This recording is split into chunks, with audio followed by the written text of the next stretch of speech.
2019. And the first thing that I want to do is I want to say Happy Marine Corps birthday. November 10th is the Marine Corps' 244th birthday. When I was about your age, I was in the Marines. I was stationed at Marine Helicopter Squadron 1 in Quantico, Virginia. There's a picture of me and my boss celebrating our birthday in the S1 office.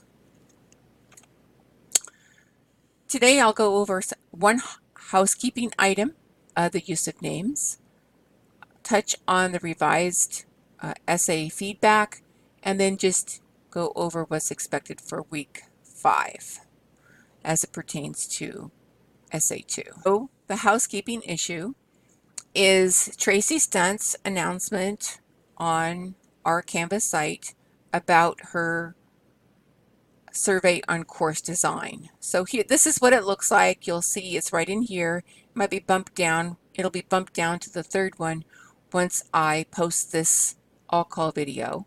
Course design study request. And this is what it looks like inside. She introduces herself and talks about how that this is a dissertation that she's working on for her doctorate. I will give you 15 extra credit points in the quizzes category for taking it.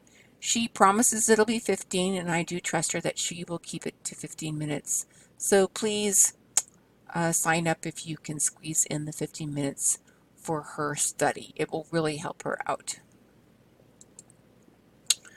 The next thing I want to talk about is I want to talk about the use of names as quickly as possible, because the use of names is very important.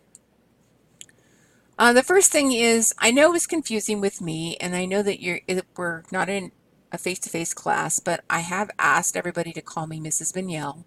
So when do you do that? You do that when you write me an email or you send me a Canvas conversation. So here's a very nice example of a student using my name correctly. And that's what I would like you to do when you initially write me. Once we start going back and forth, you don't have to use names, but in that initial one, if you're going to refer to me, I really don't want you saying, "Hi, Diane." So in your papers, what do you put on the paper? Well, I prefer that you put my first and last name, Diane Mignell, because I think it looks more even than saying it would be Instructor Mignell. I'm not a professor. Now, this matter of the use of names with your classmates.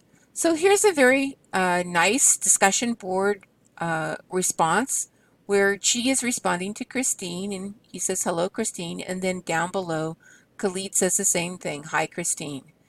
So that way there you get to practice using each other's names, and I think that that is very important.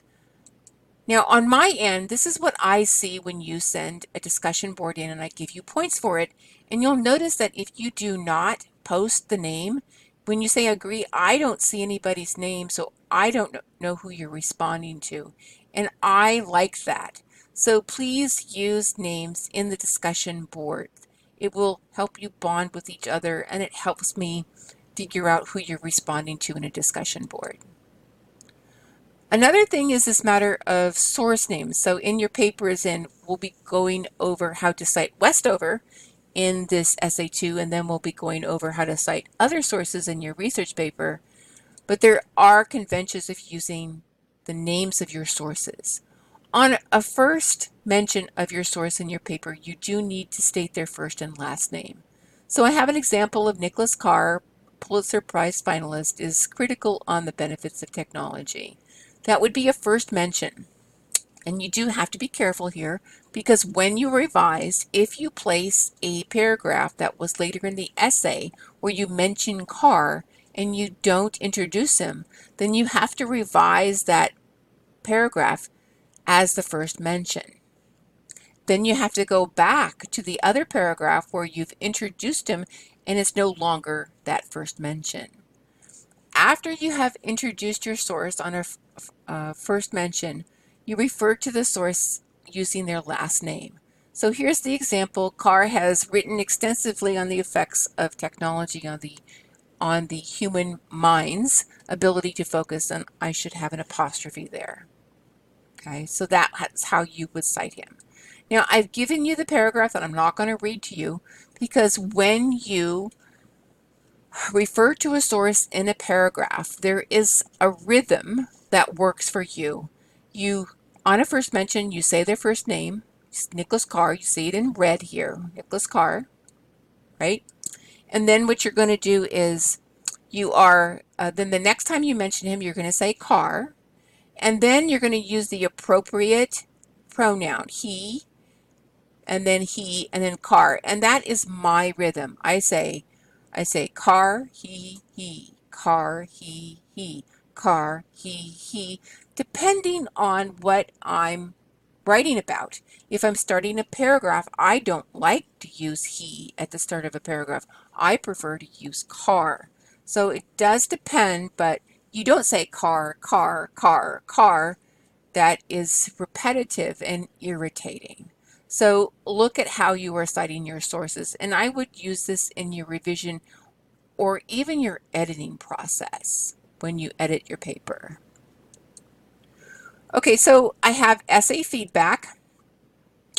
I have the assignment feedback codes, and I'm going to show you where they are. I'll explain what they are in a separate video. I'm going to show you how to apply them. And then I have the correction codes for the pattern of errors assignment and the essay 1 edited assignment. I'm going to show you where they are and what they are, and in this separate video I'll show you how to apply them. Okay, so and then we'll talk about how do you get help with these. Switched over to the assignment essay 1 rhetorical analysis revised, where I have recently placed the links to the correction symbols and assignment feedback codes. I'm going to talk to you about assignment feedback codes first. So if you click on this, the assignment feedback codes look like this. Please read this instruction because it pertains to an upcoming assignment, or have someone read it to you, or have Chrome Speak read it to you. These codes, it's because I was writing these comments on your revised essays over and over and over and over and over. So what I decided was to create a sheet that listed the kind of comments that I constantly make and then refer to them by number. I did place these assignment feedback codes in the left-hand margin of your essays. So for example, 1C was a very common error where students did not put their last name in the header of the assignment next to the page number. So a lot of students will have 1C on their first page because they didn't do that. That means that in your next essay, essay 2 revised, you will make sure that you have placed your last name in the header along with the page number. Okay, coming back to the assignment, I have the correction symbols. And if you click on that link, it's going to take you to this page where please read this. I know it looks like a lot of text. You can read it. You can have Chrome Speak read it to you while you're focused on it and not multitasking, or you could have someone else read it to you, okay, when you're listening and focused on it. And these are grammar mechanics symbols because I do this a lot between Fresno State and Fresno City College. I let you know in your first assignment the pattern of your surface errors. I do believe it's very important that you learn how to write an essay that is as closely error-free as possible. Now, I don't expect you to do this overnight. What I do expect for you to do in this course is to correct 3 of your top errors in Essay 1 edited, and then in Essay 2 edited, you will correct an additional 3 errors in addition to the first 3.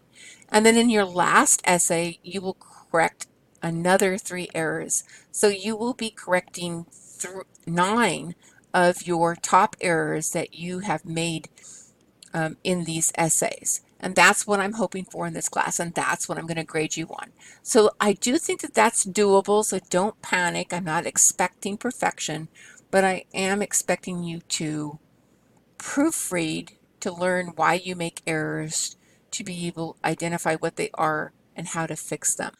Well, you can go to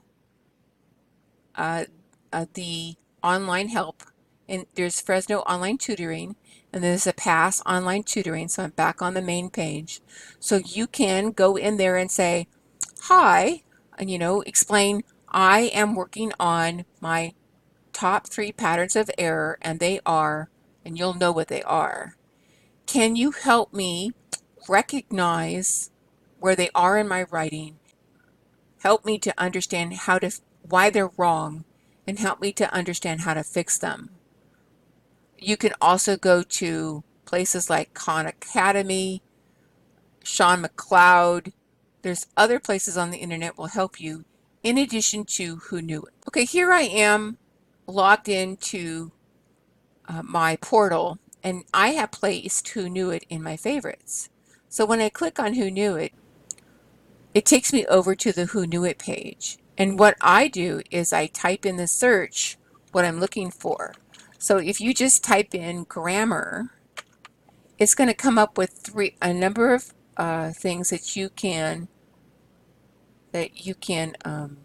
do. So I encourage you to check these things out. If you look on Grammar 101, you'll see that it's talking about the parts of the speech, and that's why Grammar Revolution is so beneficial, is because when I point out that you've used the comma before the and incorrectly because the and is not functioning as a coordinating conjunction joining 2 independent clauses, you need to understand that an independent clause consists of a subject and a verb. So if you don't know the parts of speech, you will have a difficult time understanding what I'm saying and be limited with your ability to grasp the rules of standard English convention. Okay, so what I have done is I've gone over the assignment feedback codes. I've shown you where they are, explained to you a little bit about what they are. I will show you in a separate video how to apply them better. I've gone over the correction codes, which are for the pattern of errors assignment, as well as the essay when edited, which I will cover in that separate instructional video. I've talked about where they are, what they are. They identify the surface errors in your writing, and I'll talk about how to apply them. I've talked about that you can go to the Who Knew It in order to get some help with tutorials. You can also go to the Online PASS Center and the Tutorial Center online, and you can check out Khan Academy and Sean McLeod videos online in order to learn the rules. So here is what you'll be doing this week. On next Friday, you'll have the pattern of errors assignment, and it's not that difficult. Okay, so don't be worried about it. The English one at the top, which is where you will edit the top 3 errors in your revised essay 1, and then discussion board on part 2 and 3 for Westover. Remember, you agreed to finish reading the book in 2 weeks since we focused on writing this essay in 3 weeks. On Monday, not the following week, next Monday, which is going to be November 18th, you'll have an assignment on quoting, which is not difficult. It's actually kind of fun. The assignment 3 threads and a thesis does require you to have read the book. Okay. The quiz on Westover parts 2 and 3 requires you to have read the book, and then you're going to be starting to do the downdraft, and I will give you a number of themes that you can focus on writing the paper. You'll understand how to write the paper. I'll do a separate video that quickly discusses this matter of Essay 2 and what I'm expecting in Essay 2. Okay. That is my all call for November 10th, 2019. Please respond in some way to my announcement that you got it. Let me know if you have any questions. Bye-bye.